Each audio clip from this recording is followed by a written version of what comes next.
In front of me is ULEFONE Power Armor 18, and today I would like to show you how you can manage apps permissions. Begin by opening Settings and tapping on the Privacy section after scrolling down.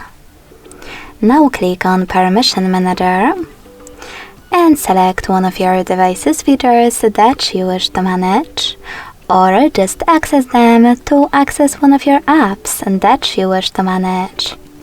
I will go with Location. Now, after selecting an app, you need to pick one of those options. Location access for this app.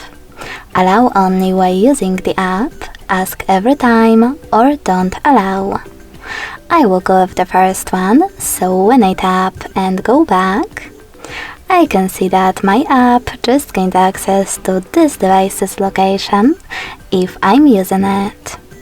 But you can always select any feature, tap on Interesting App, scroll all the way down, and instead of picking one of those options, select See All Permissions at the bottom.